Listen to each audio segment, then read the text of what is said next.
Arbetter. She is familiar to many, many people in Albany from her long history in media here in Albany, particularly recently as the host of Capital Tonight for Spectrum News.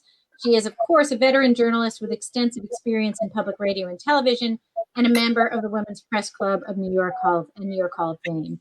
Mrs. Arbetter, I appreciate you so much being here with us today. It is very, very much appreciated, and we're grateful to you for setting the time aside for us. I'm going to turn it now over to you to walk us through the rest of the evening. Thank you so much for that great introduction, President Savage. It is my pleasure to moderate the City School District of Albany's budget hearing tonight. Nothing is more important than educating our children and informing their parents. So I'd like to begin by acknowledging the members of the Board of Education who are here, and all 7 members are present this evening.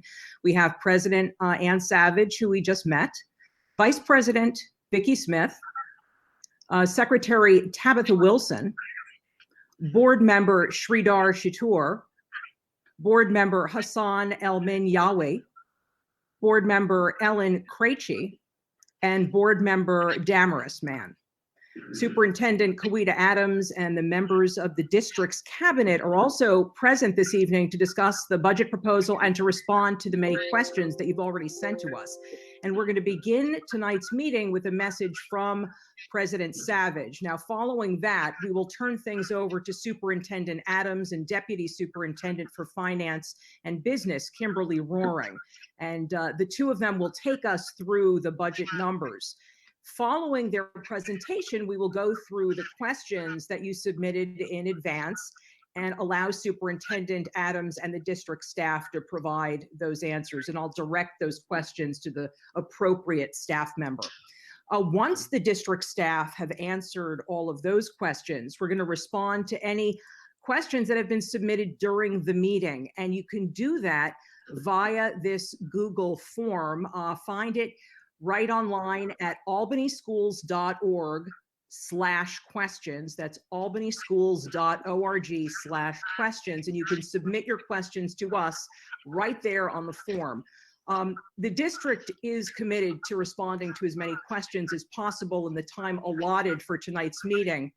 And if we don't get it in this meeting, we'll get to it in either the next meeting or the third meeting next week. So then after we answer all of the questions, we're going to conclude with a brief wrap up from President Savage. That'll be at about 7 o'clock.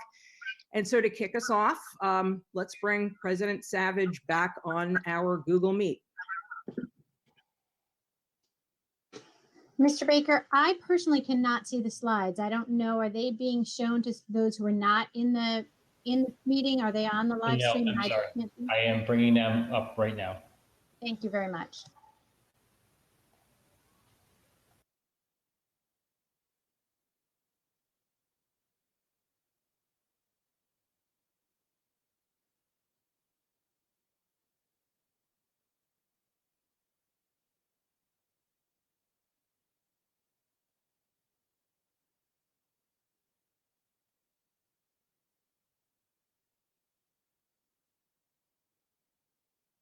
Okay, so Ms. Arbetter has walked us through this agenda, which is extremely helpful.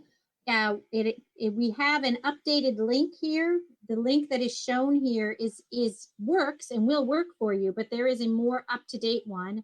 And I'm going to ask Ms. Arbetter to just read that out one more time because it is confusing that it's different on the slides. And perhaps we can get that updated over the course of the evening. Can you just say that again? Sure. Are you talking about albanyschools.org/questions? Yes. That is the link that I believe we have going to take questions from people who are watching over the internet, albanyschools.org/questions. Perfect. Thank you so much. So anyone who's asked a question before or who has one that they would like to ask can ask them here. Oh, and look at people are typing in real time on the slides. Once again, learning as we're going. Terrific. We're going to present that link again later in the meeting. It's on one of the ending slides, and we'll put it up there as well when we're actually in the process of asking questions. So if you can advance the slide. My job in this slide right now is to give the members of the public an overview of the budget. The superintendent and the deputy superintendent are going to drill down into the details, but my job as the board president is to just give the highlights. And the highlights really are that it's been a very difficult and really extraordinary budget year, very different than any other budget year that I've ever been a part of over my last 6 years of the board. First of all, it's important to recognize that over the last 2 years, we've had a 5% enrollment decrease. That is a big change. 2 years ago and 3 years ago and 4 years ago, we had climbing enrollment. And over the last 2 years, we've had falling enrollment. So that's a big change. The increased expenses during the school year is normal and natural. Every year things get more expensive, as just in our home budgets. This happens also in the school district budget.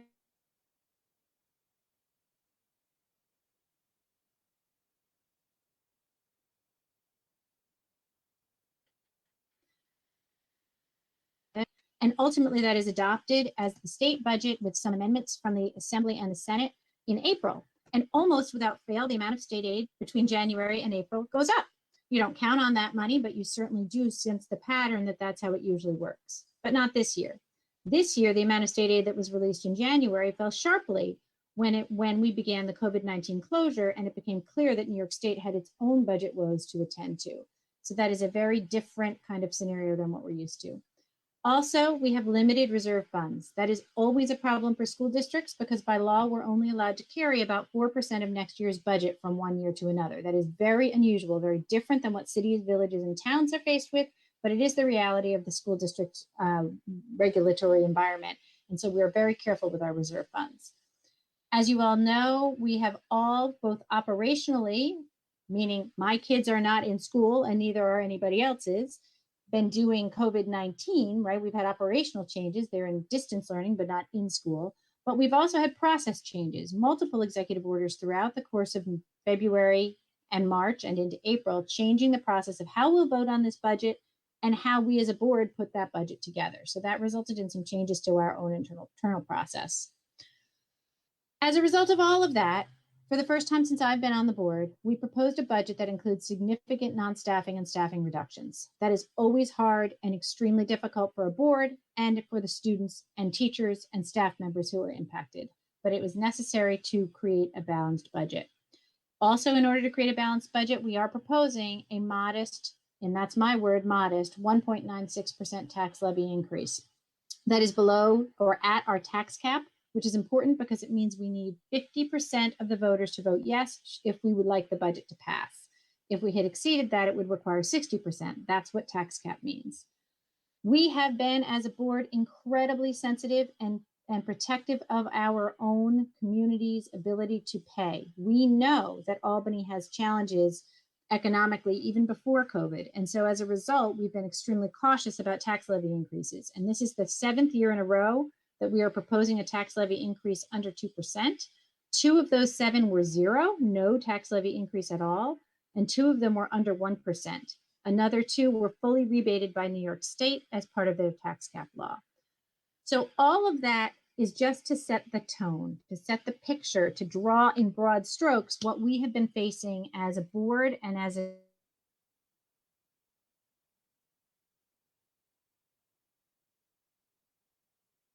district as we balance Alberts and Deputy Superintendent Loring to take you into the details of the budget. Superintendent Adams? Thank you, Madam President. We appreciate your time tonight as we share out our budget hearing. And thank you, Ms. Arbetter. We appreciate you as being our moderator for this evening.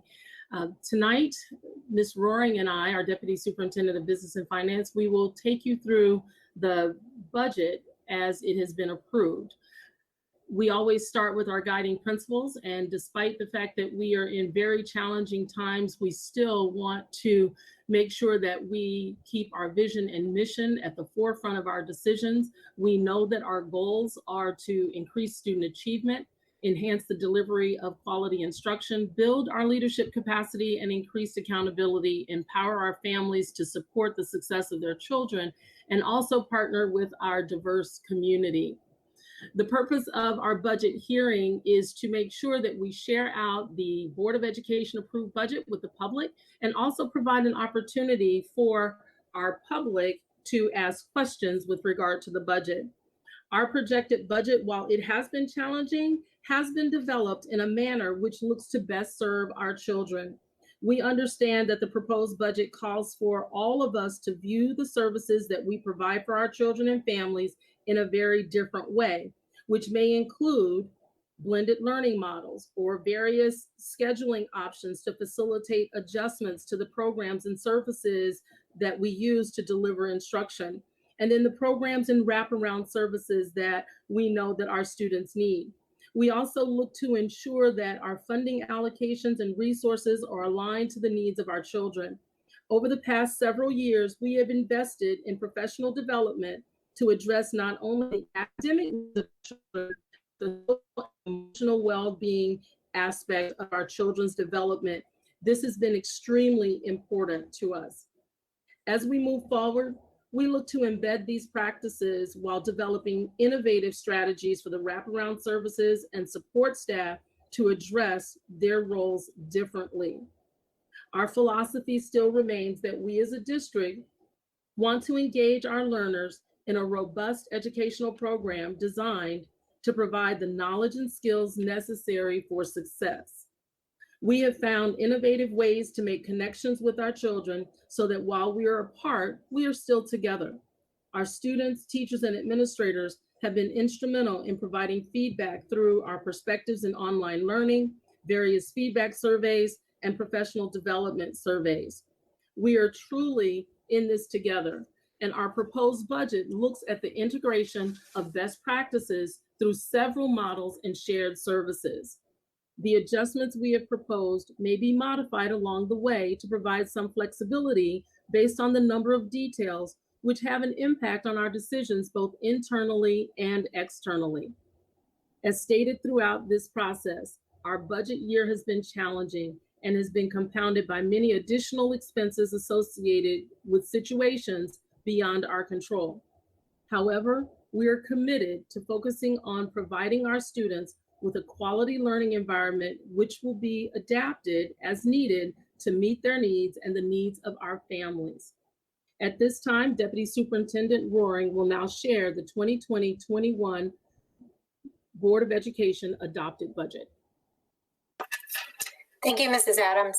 As we look at the 2021 board adopted budget, we've grouped these into various categories, including our salaries and benefits, various types of tuition, BOCES, transportation, and community schools programming. In the left-hand column, you will see the adopted budget for 2019. In the middle column is the 2021 board approved budget, and the far right column shows the difference in these areas. The decrease in salaries is representative of the positions that we were reduced, whether through attrition or reduction in force. The benefits is largely attributable to a significant increase in our health insurance of more than 7% for this budget year coming up. And then you'll see other adjustments that were made in equipment, contract services, and supplies to bring the budget into balance. Here we look at the 2021 revenue by category. The 1.96 property tax levy proposed increase that Ms. Davis mentioned at the beginning of about $2.3 million. We look at other revenue sources, including our interest fees and reimbursements, which will be increasing, our state aid of about $1 million, which is largely attributable to expense-driven aids, and our decrease in appropriated fund balance for next year of 2.3. Budget increase drivers for our rollover budget. Salary increase was almost $5 million. We had a significant portion of that attributable to the annual contractual increase for staff based on our contracts with our bargaining units, substitute expenditures, stipends, and overtime for student activities. Benefits was about $5 million as well, looking at a health insurance increase of 7%, retirement contributions, FICA and Medicare associated with the increase in salary expense. We had an increase in equipment associated with additional technology, contracts due to consultants and professional developments, utilities driven by a natural gas increase, as well as rate increases across all of our utilities, transportation associated with contract and service increase, decrease in supplies, charter school tuition driven by a tuition rate increase, and out-of-district tuition for non-resident private placement, parental placed, and foster students, for a total of about $15 million. So as you can see from the previous slide, that the budget increase drivers and that rollover budget did require us to make additional adjustments and reductions. And so we first looked at non-staffing reductions. And so you see here on this slide, the items that we were able to reduce without impacting staff. And so we looked at the reduction of purchasing supplies and equipment. There was a decrease in the discretionary funds for each of our buildings, which does provide opportunities for them to assist with different materials that may be needed for awards programs and other items. And so we have looked at other ways of funding those particular items so that students will not experience not having the awards and recognitions that they so rightly deserve. We also looked at a reduction in the funding for field trips, in that we have been talking with our grants department about different field trips that may be funded through grants. So we've looked at alternative funding sources for our field trips, and then alternative methods for delivering field trips through virtual settings and utilizing our blended learning model for the reduction in the funding for field trips. We did look at a reduction in contract services. How do we deliver professional development in a different way, utilizing a more turnkey model, as well as professional development that may impact the general fund. We are not engaging in that for the next year, but we're also looking at continuing with grant-funded professional development. So it's not that we've done away with all of it. We have looked at how we can restructure that delivery. When we look at the elimination of the NYU EMAT program, that program, we are looking at the expense component of that being waived for a year, and that is through NYU. So the program in and of itself will continue, which is a program where our current employees are able to work on a master's degree to be a teacher in the classroom. And so we are looking at those particular options where for a year, NYU would look at waiving that funding so we do not bear that expense for that particular program. And then the elimination of one school resource officer, that's one of the positions that we would look to not fund this coming year, but we would still have our other 3 resource officers that we would be looking at a different shared model where they may split campuses moving forward. Next, we have our staffing reductions. And this is an overview of our staffing reductions, whereas we were looking at 142.4 positions through attrition, 64.6 of those positions were absorbed, and 77.8 of those positions were actual RIF positions. We know that everyone is important and that all of our positions are important. However, this is a very difficult decision that we've had to make. Due to our dropping enrollment, our staffing ratios and class sizes are reduced similar to the 18-19 school year, and reductions in the general education classroom, looking at our teaching assistants, behavioral specialists, and looking at a different model for how we deliver those services. We've looked at the reductions in instructional coaches, reducing and eliminating second grade swim program. We've made adjustments to instrumental music, and we have been able to concretely say that we are able to bring that program to the 4th grade. While it will be reduced from the 3rd grade, we have gone back. We've been able to look at some staffing adjustments, and we're able to facilitate that instrumental music at the 4th grade level. We've also made some adjustment to the current freshman sports so that our freshmen are still able to participate, but they will participate at the JV level. And we're looking at the 9th grade sports that are impacted by that are boys basketball, 9th grade boys basketball, 9th grade girls basketball, and then the modified 9 soccer program. So when we look at enrollment and staffing ratios for the current year, our staffing ratio is unusually low. Next year, our staffing ratio at the classroom level is proposed at 9.38 to 1, which is almost identical to the 2018-2019 school year. And it is considerably better than the previous years, looking at being able to reduce those numbers. Because of strong state aid, it was a relatively good year. And so we were able to add staff last year despite having fewer students, because we know that our students perform better with that almost individualized attention. And so we know that lower class sizes do work best for our students. And so we want to emphasize that the proposed staffing reductions represent about 8% of the district's total workforce. Administrative positions would be reduced by 7.2% of the current workforce in that employee group. Teaching staff and related positions would be reduced about 7.5% of the current workforce in that employee group. Our support staff positions would be reduced by 8.9% of the current workforce in that employee group.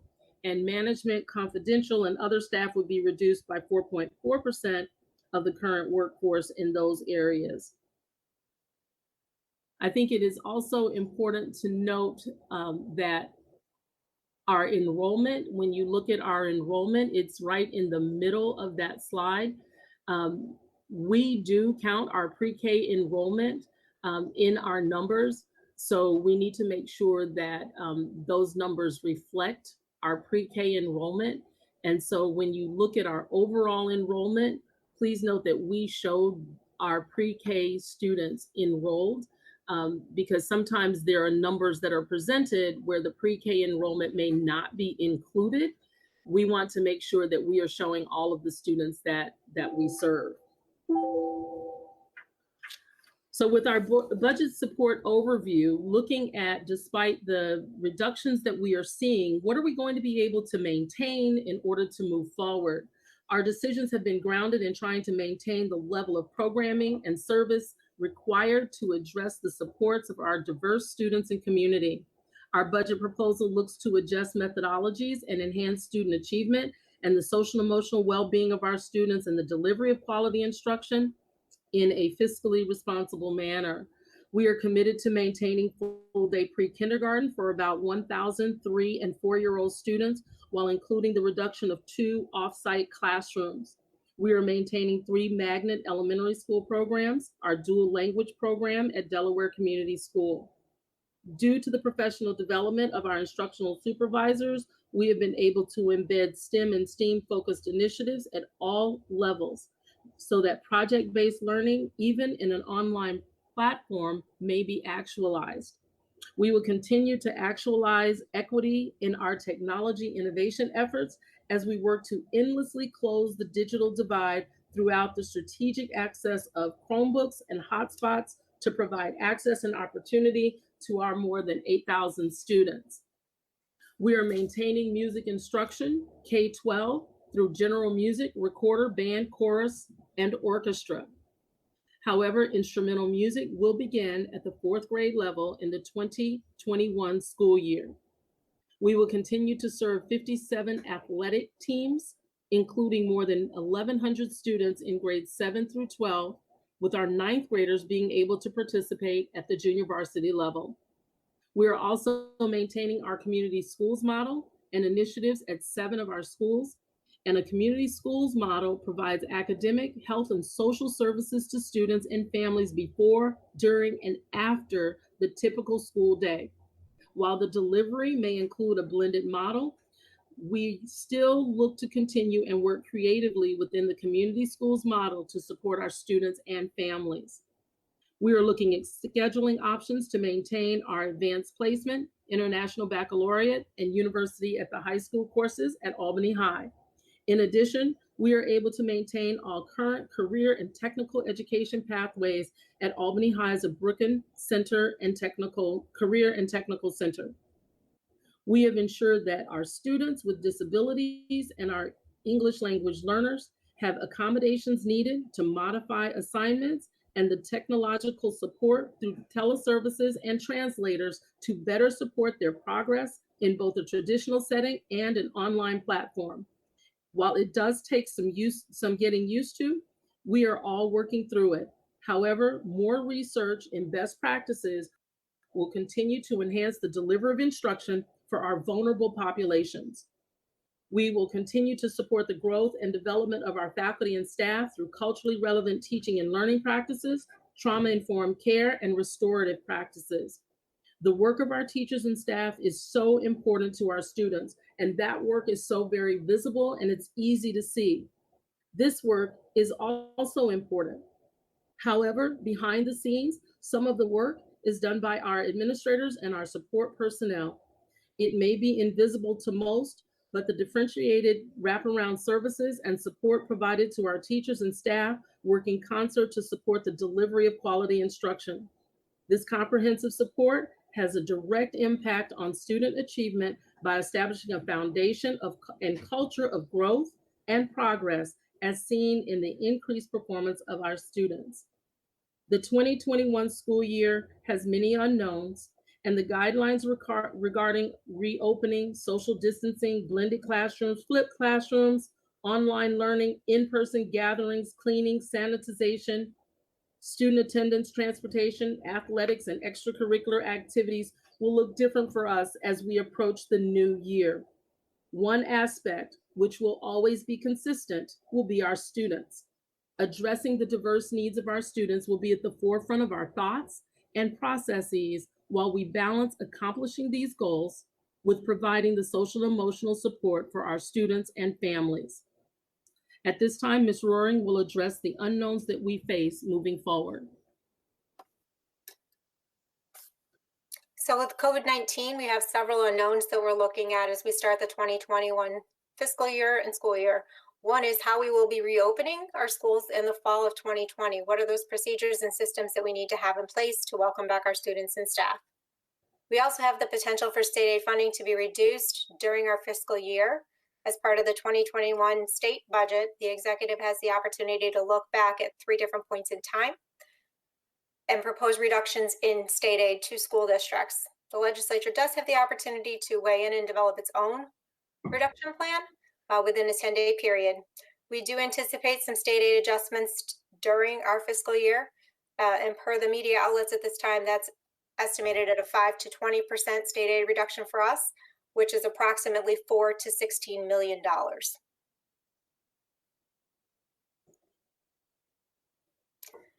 A contingent budget, if the budget is not approved on June 9th by our voters, the board could look at a second budget vote. That would be at a cost of approximately $100,000 to $150,000.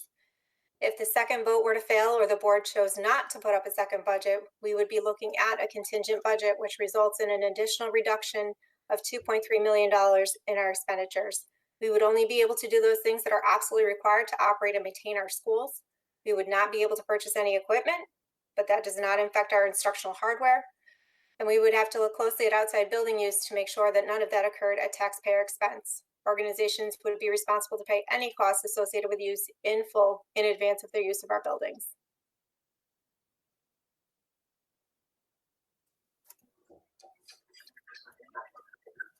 So on the ballot that our voters have received, there are 2 propositions. The first one reads, shall the resolution adopted by the Board of Education on May 14th, 2020, authorizing the City School District of Albany to expand the sum of the amount of $261,568,188 during the 2020-2021 school year and to levy a tax, therefore be approved.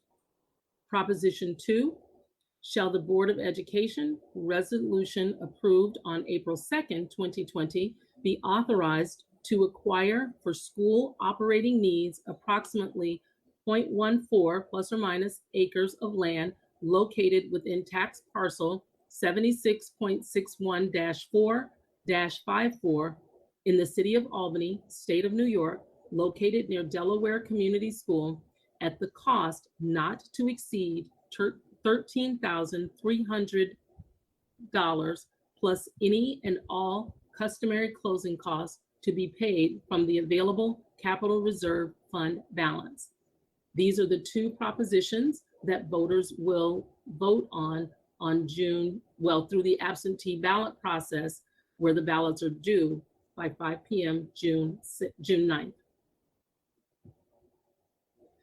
Additional items on the ballot, we have a school board member seat that needs to be voted upon. There are 3 candidates: Victor Kane, Hassan Al-Minyawe, who is the incumbent, and Edith Leet. In addition to the school board information and the school district information, the library trustees are up for vote as well, and voters will vote on 2 library trustees: Jessica Ballerin, Donna Dixon, Jeffrey Keller, Thomas McCarthy Jr., who is the incumbent, Catherine McNamara, James Monroe, and Bridget Pryor. It is important to note that Kwesi Burgess withdrew his nominating petition after the ballots were printed, so his name will appear on the ballots, but he has withdrawn his nomination.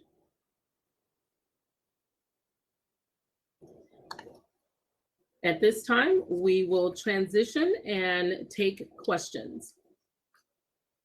So we have been collecting questions again at this website. It's albanyschools.org/questions, and you can continue to submit yours. We had about a dozen questions already submitted in advance, and we're going to take those right now, and I will direct the questions to the appropriate staff member. The first questions relate to staffing because there will be some layoffs. I'd like to direct the first question tonight to Assistant Superintendent for Secondary Instruction, Lori McKenna. And the question says, on the line budget, the Albany International Center principal position will be cut. So the question is, will the AIC have a full-time principal? Lori? Hi, thank you for the question. Absolutely. AIC will have a principal, and we will have more information provided to our community the first part of June. The next question is more complicated. It is for both Ms. McKenna and Dr. Cecily Wilson Turner. Here's the question. Our students are witnessing some of the hardest times in being in self-isolation, especially emotionally. The rate of domestic violence is going up along with other mental health needs. Some students will enter next school year with way more than academic needs. The stress and trauma that have been experienced during this time will have taken a toll on them, and it will be up to the district to take care of the immediate needs of our students. District staff all completed the Trauma-Informed Resilient Schools course, and our biggest takeaway was that most of all of our students have experienced trauma in one or more ways. And we all need to work together to ensure that the whole child is taken care of before learning can take place. If we want to see seniors continue to graduate and our younger students continue to thrive, then you need to keep these essential people who are the key to helping build the relationships that the kids need to continue to do well in school and throughout their young adult lives. A stressed brain cannot learn. So our question here is, why are we reducing behavior specialists in our district? Anne. So that's a great question, and I'll respond, and then I'll turn it over to my colleague, Dr. Cecily Wilson Turner, to add anything that I may have missed. So as a district, we absolutely embrace a preventative approach to supporting our students socially, emotionally, and behaviorally. Over the past several years, we have worked to strategically provide professional development to all staff in many areas, and I'll talk about those areas in response to the question. So the first area is in trauma-informed care. Over the past several years, last 3 years, the district has trained hundreds of employees to be trauma-informed. We have over 20 turnkey trainers throughout the district, and each student support team member, which includes a school social worker, school counselor, behavior specialist, and psychologist, is a certified level 1 trauma practitioner. Our administrators also carry this credential. In addition, all of our hall monitors, clerical staff, and teaching assistants were trained in trauma-informed care. We have several buildings who have additional support in trauma-informed care strategies and resilience coaches as well. And then most recently, and you mentioned this above, all district staff were asked to take part in a 6-hour online course entitled Trauma-Informed Resilient Focused Schools. So that's the first area of professional development. In addition, we've also provided therapeutic crisis intervention for schools, also known as TCIS, where we have trained hundreds of staff throughout the district, including student support team members, hall monitors, and administrators, who have been trained in how to effectively de-escalate students in crisis using a variety of evidence-based strategies. The third area is restorative practices. We've provided approximately 100 staff members training in the use of restorative conferencing, which centers on building and repairing relationships with all involved. We are also in the process of training teachers in the use of restorative practices within the classroom. A restorative approach serves to build community within the classroom so students feel safe, heard, and are engaged. Another area of professional development has been around positive behavioral intervention and supports. We love acronyms, and so the acronym for that is PBIS. The framework of PBIS builds a positive and welcoming learning environment for all students and staff. And PBIS allows us to have common language throughout the system, K through 12, and predictable environments to ensure stability and consistency. And finally, we also provide what we call wraparound services. The district supports several Parsons satellite behavioral health clinics to meet the mental health needs of our students, and we have satellite behavioral health clinics in 7 of our schools across the district. All of our social workers, psychologists, and nurses are fully trained in suicide risk assessment to immediately support students in need and engage outside providers as appropriate. So in closing, all of the initiatives mentioned above are designed to support, are designed in support of a trauma-informed approach with our students. And although any cut is difficult and will certainly be felt, we have additional layers of support, as you can see, embedded throughout the district to respond to the social, emotional, and behavioral needs of our students. And so I would ask Dr. Wilson Turner if I have missed any point that you would like to add. No, thank you, Ms. McKenna. You comprehensively covered the response. All right, our next question is for Superintendent Adams, and it's also regarding staffing. It's a 2-part question. The writer says, I am upset to see such drastic cuts to the front line and minimal cuts to administration. One cabinet salary could easily pay for 5 to 7 teacher aides. Isn't there a way to condense more administrative positions? I know the ELA supervisor used to supervise social studies as well, and the math supervisor used to supervise science as well. The question is, do we need so many people who don't even work in a school? And as a follow-up, this author writes, how many administrators are going to be laid off, not just retirements and vacant positions, to meet the budget deficit? So we have had quite a bit of feedback with regard to this type of question, and I do understand exactly where it comes from.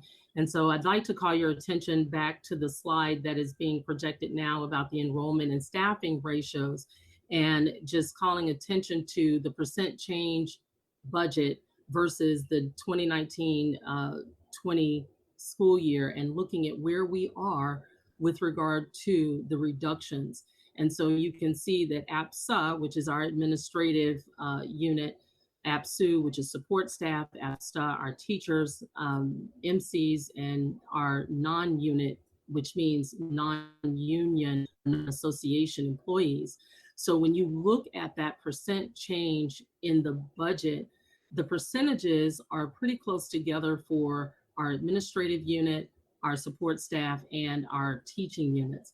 And so these, there are direct responsibilities for administrators to provide support to our students, which extend way beyond the classroom. And so the roles of our administrators are vast. It may range from professional development to wraparound services, for not only students, but also for our employees. So there's also that component of an administrative responsibility of not only supervising students, but also supervising faculty and support staff. Administrators are critical to building a homeschool relationship with our families, along with other positions as well, but we all have specific roles that we engage in. They connect the links within the organization to assist with clarifying the purpose of the work, facilitate the support of resources to support teachers so that teachers can focus on that delivery of instruction. Supervision and evaluation are part of our organization. And so administrators are essential to that particular process as well. At the cabinet level, responsibilities are compartmentalized by division. And within those divisions, there are numerous departments and direct reports to facilitate the streamlined systemic practices and processes throughout our organization. And so when we look at the roles and responsibilities of everyone, everyone has to play their part within an organization. And so as we look at the various positions and we look at that percentage change, we are in alignment with our staffing in terms of those positions that have been reduced across the board. So just a quick clarification, Superintendent, how many administrators are going to be laid off? I didn't quite catch that. So we have reduced by 5 FTEs, and there's actually one position where a person is still in that position, which will be riffed at the end of the year. Thank you very much. Mhm. Our next question is going to be addressed by Deputy Superintendent for Business and Finance, Kimberly Roaring. And the writer says, I'm concerned about the reductions in staffing related to custodians. How can we assure that our schools will be safe in this pandemic? I'm not sure I feel safe sending my daughter to district pre-K next year. In other words, if there are fewer people cleaning the schools, how can we be sure that they're fully disinfected rather? Thank you for the question. Our maintenance and operations cleaning staff has been reduced by the equivalent of 9 full-time positions for the 2021 school year. However, we are reviewing and realigning our staff as needed to continue to comply with the new CDC guidelines for cleaning and sanitizing our buildings in response to COVID-19. We are also looking at methods and tools that we can utilize that will assist our cleaning staff in doing the work more efficiently and effectively to provide our students and staff a safe, clean environment.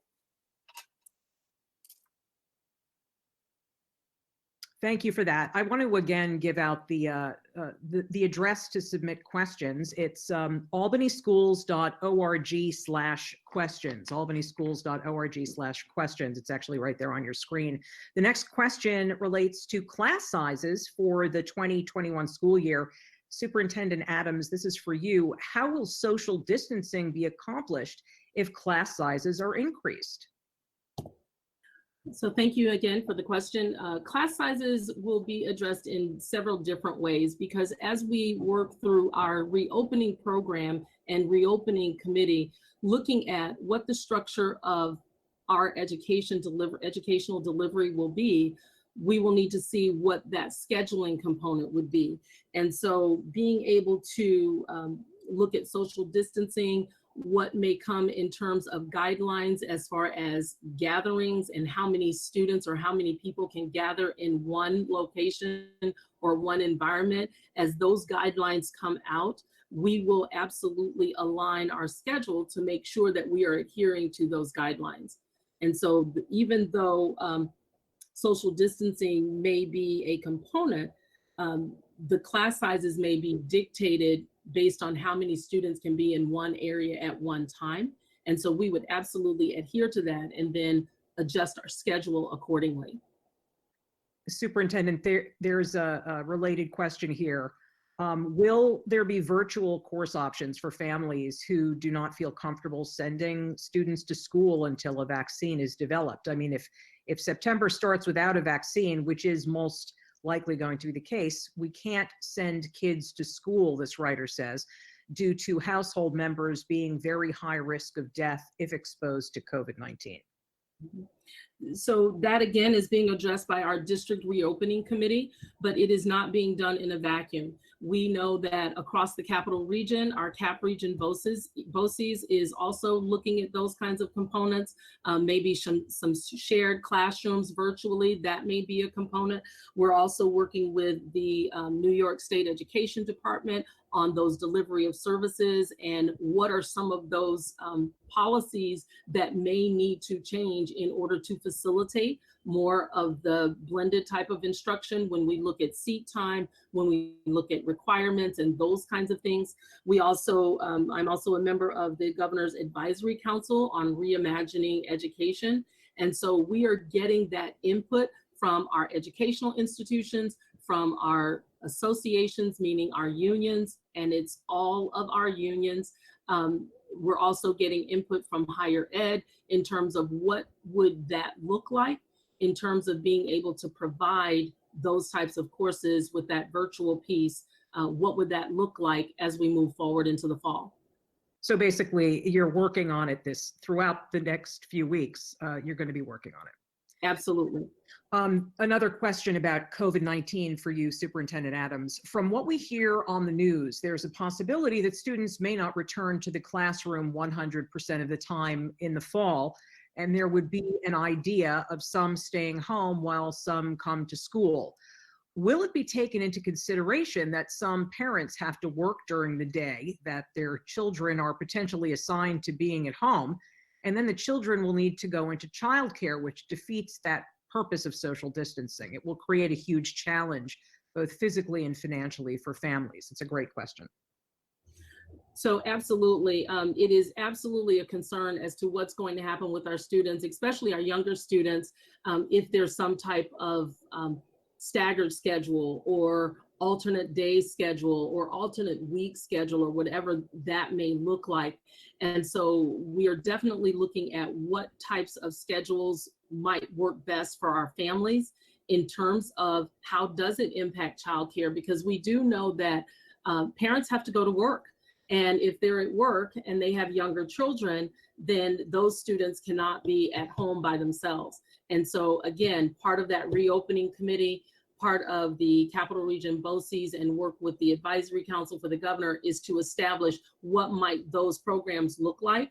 At the current time, there are programs through the Y, there are programs through Boys and Girls Clubs that do facilitate that after school care. And so it just may look differently, but those are things that we will be working on as well. Our next question is for the Director of Curriculum and Instruction, Karen Bechdahl. What arts offerings will Albany High School students be offered this fall? Well, I'm happy to report that the high school will continue to offer a very diverse and expansive art program with 4 potential pathways, as we've had for several years. 1 in 2D, with drawing and painting, fashion illustration, a pathway in the media arts that offers electronic media, photo 1 and 2, graphic arts or animation, 3D art with crafts and pottery, beginning and advanced, and then the IB sequence for an IB diploma in art, which includes a variety of courses dependent upon student interest. Pathways can also culminate in a portfolio for the college-bound art student. I wasn't sure if the question also was in reference to our other arts programs. So do want to let the audience know that the high school also offers a very diverse music program. We do have our traditional pathways in band, choral, and orchestra with 2 levels in each of these areas, as well as specialty courses like jazz band and our troubadours and albinettes. The high school has also expanded opportunities for first-time music students in piano and drumming, which has been very popular with our freshmen, and introduced a course that has become another very popular course over the past several years, Digital Audio Workstation 1 and 2. And to end this part, we also have a very strong theater program that will continue next year with a theater course. Great news. Superintendent Adams will respond to this question. Does the budget proposal support providing computer equipment, technical support, and internet access to all students? So I will answer that question, but I would also like to ask that Mr. Kent Baker join with me in that response if I leave anything out. We have applied as a district for Smart Schools funding, which would help us support Chromebooks in the essence of a 1-to-1 ratio.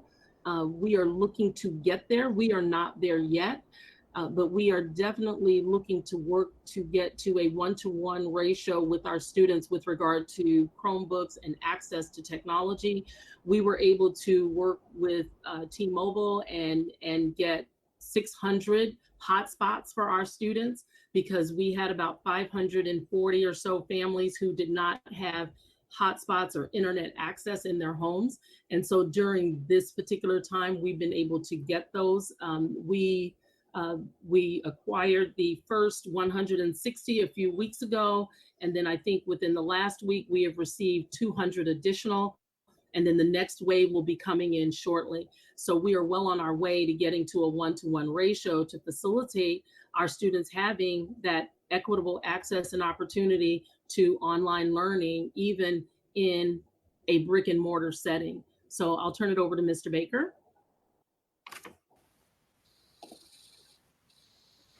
Thank you, Superintendent Adams. I would like to take just one moment to kind of color in the sketch, the outline you presented. And so we do, on a yearly basis, including our general funding budget scheme, the ability to honor the existing district replacement cycle. And so what that means is we understand that technology has a finite life cycle.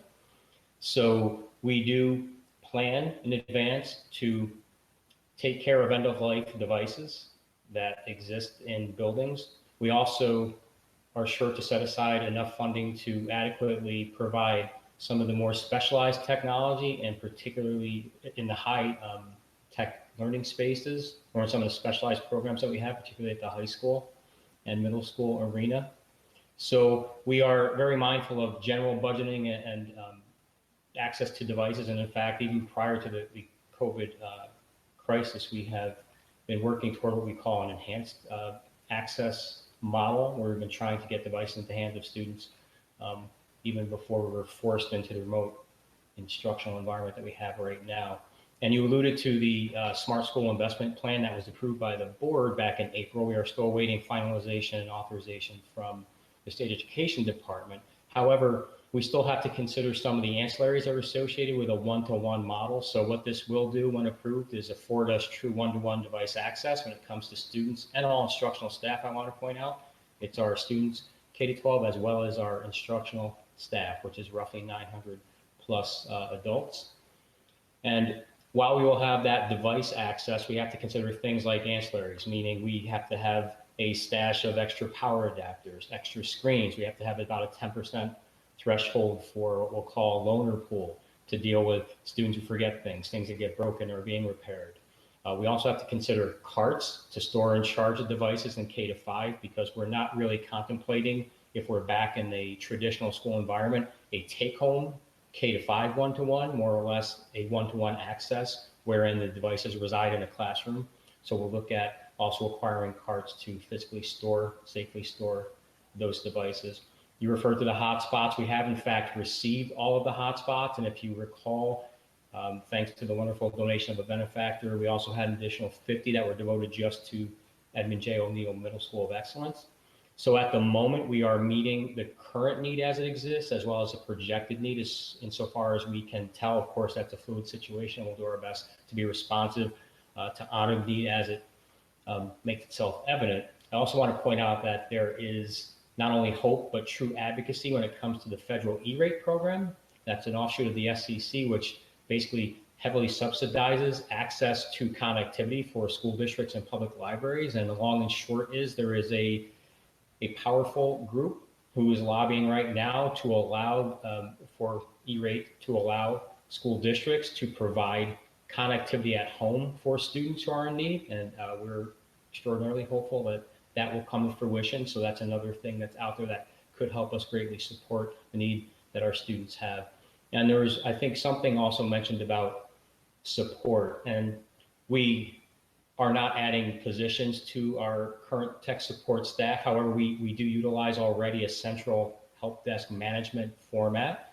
While the volume has increased incredibly since we've been now supporting not only our 2,000 staff on a daily basis, but now our 10,000, give or take, students and their families at home.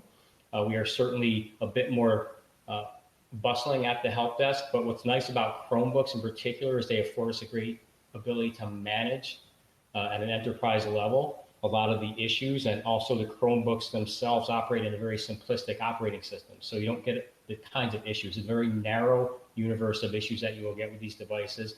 So I'm essentially stating that I think that we are positioned pretty well to continue to provide appropriate support to not only our staff on a day-to-day basis, our business operations, but also to the families as that need arises. And we're working with our help desk technicians right now to get a better understanding even of the basic Google educational space. It's not something they've been immersed in to this point. However, when it comes to what students are doing at home, they basically need to have the device connected. They need to be able to log in with their credentials, and they need to have some general understanding of navigation and access to the digital resources. So we're working with our technical staff to understand that part better in hopes of providing the necessary support. Great, thank you very much. We're going to try to roll through some of these questions. I know that everybody has a lot to say and they love their jobs. This one is for Deputy Superintendent Rohring. Once it's approved, can the budget be revised to transfer funds from one purpose to another? If so, what is the process? Thank you for this question. Each year as the district moves through the school year, funds may be transferred to align as needs and priorities change. With the unknowns for 2021, as we have gone through the budget development process, we do anticipate that there will be realignment of funds between purposes during the 2021 school year. I would like to note that all budget transfers are done in compliance with the Board of Education policy, which requires us to submit any budget transfer in the amount of $10,000 or more to the board for their approval prior to executing such a transfer. While those under $10,000 go to the board as an information item, so they are always aware of the movement of funds. Another question for you, Ms. Rohring. Will the district realize savings from having the schools closed for the last few months? Can these savings then be added to the next school year? Thank you for this question. The district will realize some savings as a result of the closure. Some of those examples may include coaching salaries for spring sports, the cancellation of grades 3 through 8 and Regents testing, some instructional supplies that were not necessary with students not in our buildings. We have also experienced some additional expenses, however, in response to COVID-19, including the acquisition of PPE for staff and volunteers, cleaning and sanitizing supplies for our maintenance department, hand sanitizer across the district, additional postage expenses associated with mailing items home for our students and staff, and disinfecting machines for our buildings to make sure we are sanitizing them routinely. Savings that are a result of the closure will fall into the district's fund balance after June 30th. We are able to utilize those funds in subsequent years through our appropriated fund balance, which is planned for 2021 in the amount of $2.4 million. The use of these funds allows us to continue programs without increasing taxes more. We have one final question, and we are going to go beyond 7 o'clock because we have some questions that have just been coming in to albanyschools.org/questions. This is for Ms. Beckdahl. How much does the district spend on proprietary software and licensing fees?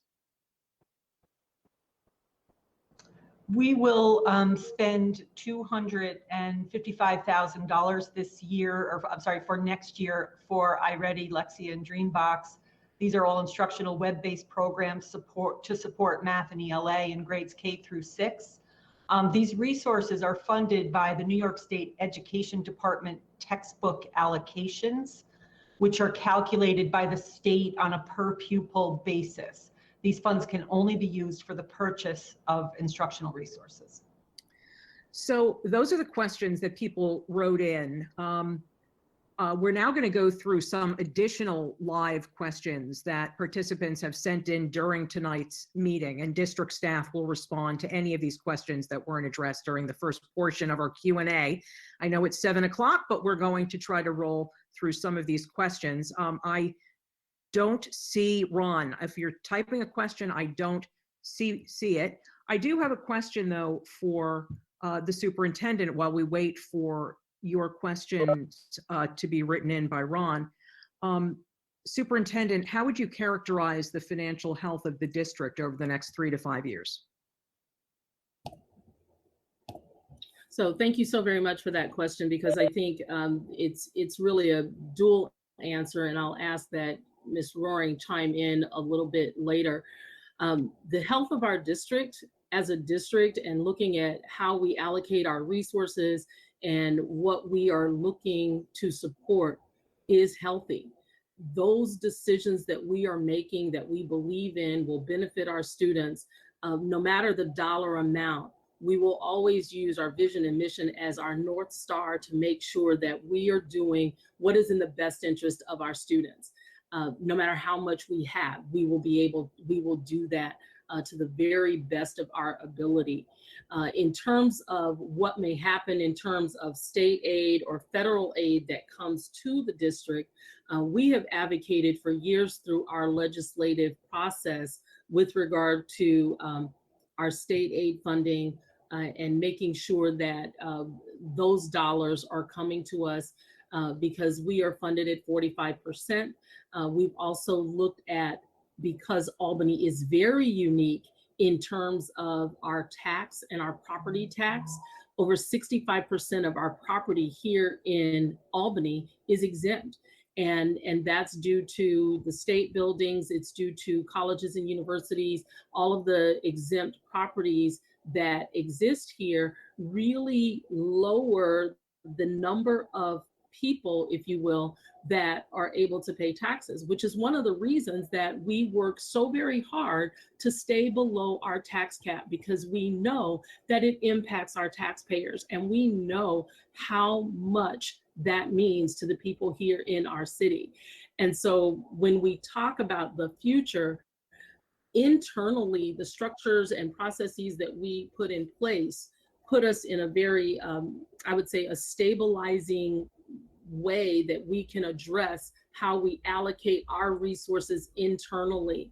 The piece that is the unknown, the piece that that causes us to pause, is looking at how can we work with our legislators to increase our state aid and look at how we can increase from that 45% and be in a comparable position to other districts that are of similar size and similar demographics with similar challenges.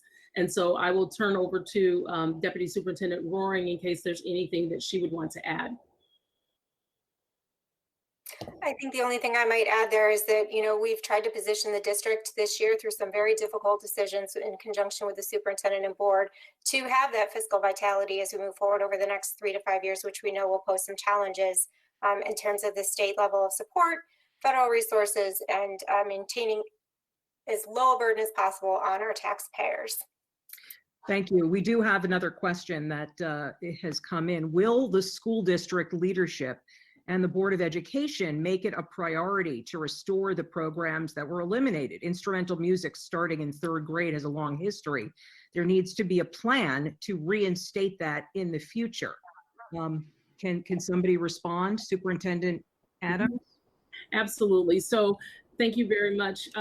One of the things that we are looking at is how can we, and what is the feasibility of restoring some of the modifications and adjustments that we have made as the budget changes, and we know that some of the predictions moving forward are not very they're not very positive.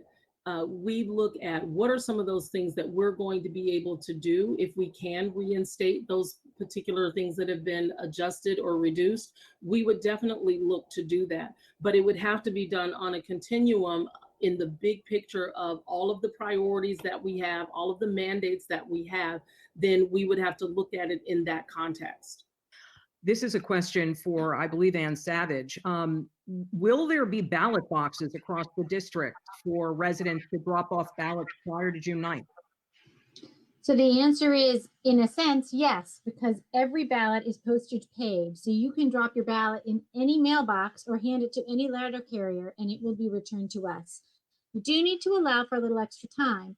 And there's a lot of confusion out in the community that I want to draw people's attention to, because at the same time that the school budget ballots are out, the absentee ballot requests are out for the primary, which is June 23rd, including the presidential primary. So it's very confusing, because for the Democratic primary, and there may be primaries in other parties, I'm not really sure, you need to submit your absentee ballot request in order to get a ballot, in order to return your ballot. And all of those dates are driven by postmark. In the school budget balloting, you got an actual paper ballot, and you probably don't have it yet. I know I don't have mine yet. They went in the mail on Tuesday. It's going to take a couple days. Do not worry if you don't have it yet. They're coming. If you don't get it by, say, next Tuesday, then I think you can start being concerned. And we're going to put up the phone number for you to call if you don't have a ballot at that point, so that you can confirm. But here's the critical piece. Your ballot has to be in our hands by 5 o'clock on Tuesday, June 9th, not postmarked, in our hands. And it's very confusing because the laws are different. The executive order that the governor adopted specifically for schools set that 5 p.m. deadline. It's nothing that we can do or change. It is required that we abide by that. So in specific answer to the question, you can drop your ballot in any mailbox anywhere across the city, or actually, I imagine the country, if you're off traveling, or if you want to be absolutely sure that it is in our hot little hands by Tuesday, June 9th, you can bring them to the central office building for the school district, which is called, the address is 1 Academy Park. It's very near City Hall, and it's a very attractive red brick building. And from 9 to 5, starting next week on Monday, you will be able to come into the building and drop your ballot in a secure ballot box from 9 to 5. Yeah. Very good to know. I have a question about online learning. I'm not sure who to send it to, but the question is, why am I sending my kids to Albany schools if the push is on to move to online learning? I can put them in front of a YouTube video at home. So I will answer that. Thank you very much for that question. The push is not to move completely to online learning, because we know that a computer cannot take the place of the face-to-face learning with a teacher in the classroom. We know that. And we also know that some of the wraparound services that our students need cannot be done over the computer, even if we are doing teleservices, teletherapy, telemedicine, etc. Those things are avenues that we are using to support where we are now. However, nothing takes the place of that face-to-face learning, that face-to-face interaction that students gain, as well as that social emotional piece of socialization among students. And so absolutely, I would continue to encourage parents to send their children to the City School District of Albany as we work through this process, as are all districts across the country, looking at what those reopening plans are going to be. It is not all or nothing. We are looking at ways to make sure that our students are able to engage in learning, not just via a computer, but also to get that human interaction face-to-face. I will add at this point that through our Perspectives in Online Learning series that we have been doing, one of the key things that our students have said that they miss most of all is that face-to-face interaction with their teachers, and of course they miss their friends.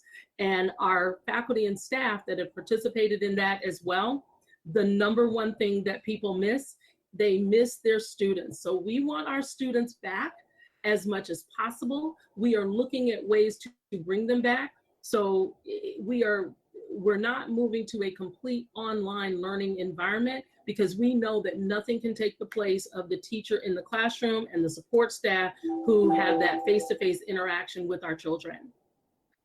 We have another question. What is going to be done to ensure there is staff and teacher buy-in to the safety procedures related to COVID-19 in the fall? We have various training mechanisms that will take place. Again, as we look at our reopening plan, professional development will be a huge component of that. We will be looking at what do we need to do in terms of the protective equipment, the PPE that we need to make sure that all of our staff members have, as well as our students coming to school. What does that look like? What do we do in terms of cleaning and sanitizing our buildings, as well as the surfaces that our students may touch, that our teachers and support staff may touch as well.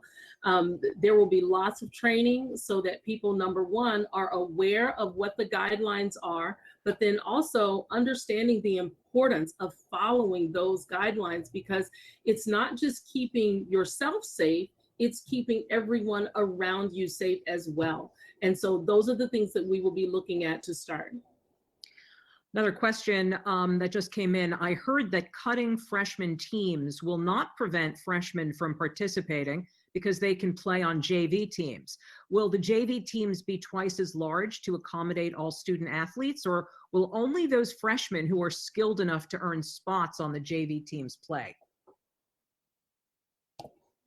Thank you again for the question. One of the things that we are excited about with our athletics program is that our athletics programs are inclusive in nature. And so while I don't think that the size of the team will double just because of the numbers of what we have in each of our different sports, they will increase. However, students will have an opportunity to play and participate. And our coaches are well aware of that, and they're already working on ways that to include our freshmen, to make sure that that there's equity in students participating and that they have opportunities. The next question is about the second proposition question. And it's basically, this is the first time I'm hearing about the question, what is the land going to be used for? Superintendent?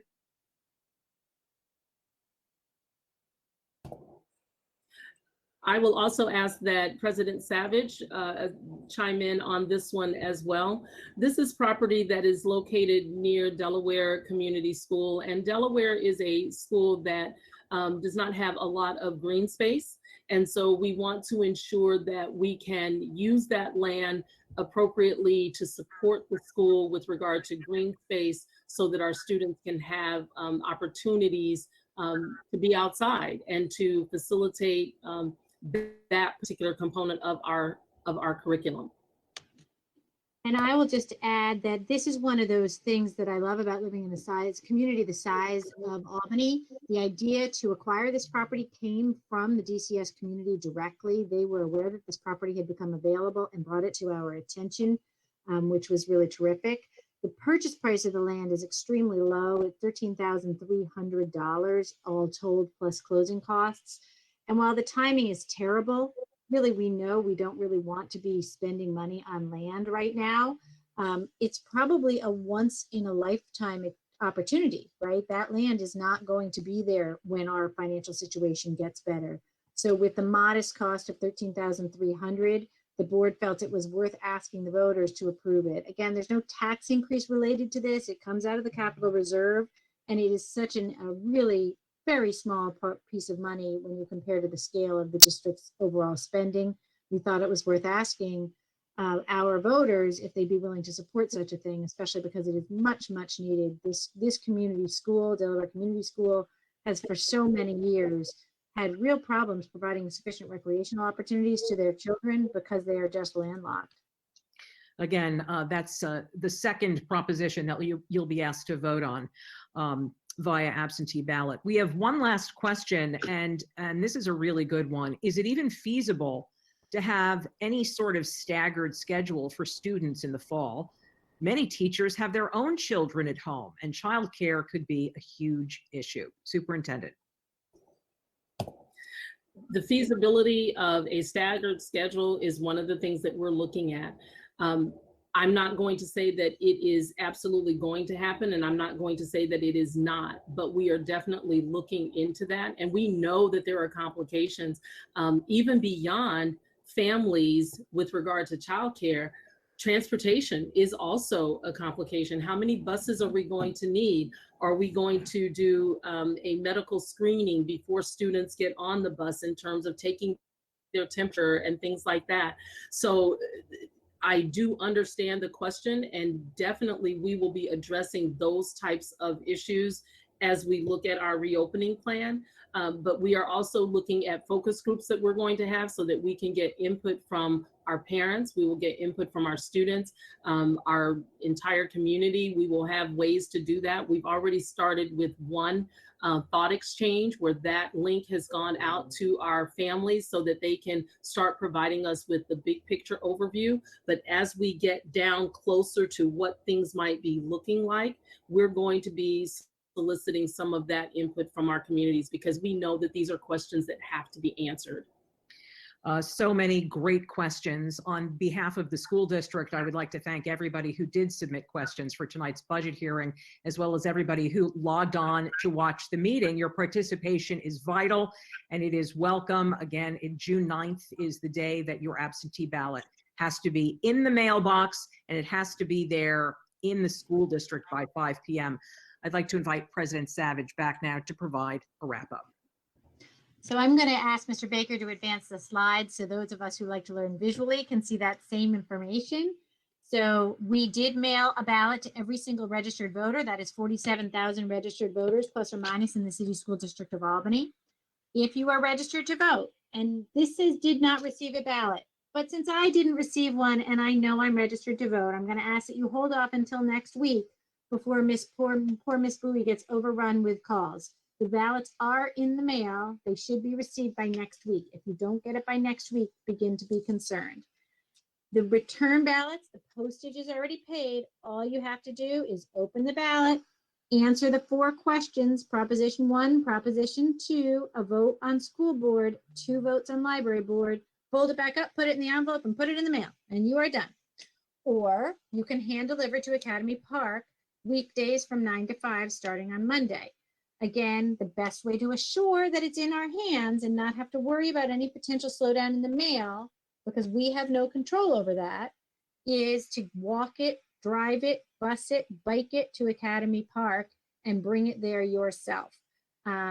We do, as I stressed already, but need to have them in hand by 5 p.m. It does not matter if it is postmarked. And there's one more slide, which will give you another way to get additional information. I believe the City School District of Albany does one of the most extensive communications efforts around the budget leading up to a budget vote of any of the districts, certainly in the capital region. Normally, we go to about, 25 neighborhood associations and PTAs to do this kind of conversation. And I'm very actually excited to be able to do it virtually, which gives a whole nother group of people the opportunity to participate. This is something that we've been looking towards doing for some time, and we actually are doing it, which is a plus, a small silver lining in this.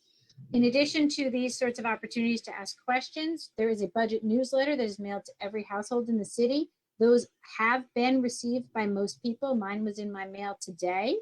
If you would like to look at it digitally, you can get to this link, albanyschools.org, communications, publications. And from there, you can look at the budget newsletter. If you are a true numbers person, you can look at the line-by-line budget, which is available at albanyschools.org/business/budget. We have 2 more town halls, very similar to this one, scheduled for the next 2 Saturdays in the morning, 10 o'clock. And then we have a candidate forum anticipated for next Wednesday, the 3rd at 6 o'clock. So there's a lot of ways for you to gather more information. Also, all of the Board of Education, all of our contact information is on the City School District website, albanyschools.org/BOE. And we are just your neighbors, right? The same people that you see at the grocery store. Send us an email, call us, we're here and able to answer your specific questions. We are doing fairly well on getting caught up on our correspondence and expect to be caught up probably by the end of the week. And so if you've asked a question by email, you should have a real answer within the next couple of days. Anyone else have anything they think I forgot in terms of ways for people to access information? If not, I also thank Ms. Arbetter for her participation. We really appreciate your stepping in. It's been an honor to have you here, and we will see you again on Saturday. I do now have to do a bit of formal work. For folks in the audience, this doesn't really change what you're going to see. We're all going to go dark in a minute, but we are formally going to call to order a public meeting of the City School District of Albany Board of Education because we need to do some work in executive session. So I need to entertain a motion to enter executive session for the purpose of discussing matters pertaining to collective negotiations pursuant to Article 14 of the Civil Service Law and matters related to the employment of a particular person. Can I have a motion? Ms. I would like to Krejci? make a motion. Yes, please. Ms. Krejci, thank you. And second by Mr. El-Manyawi. All in favor? Thank you very much. We are entering executive session now. We do not expect to return to public session. After we leave executive session, we will immediately adjourn the meeting. So while you are welcome to sit here and watch the live stream and wait for us to come out for the briefest of seconds, it will not be very interesting. Have a good night, everyone. Thank you so much.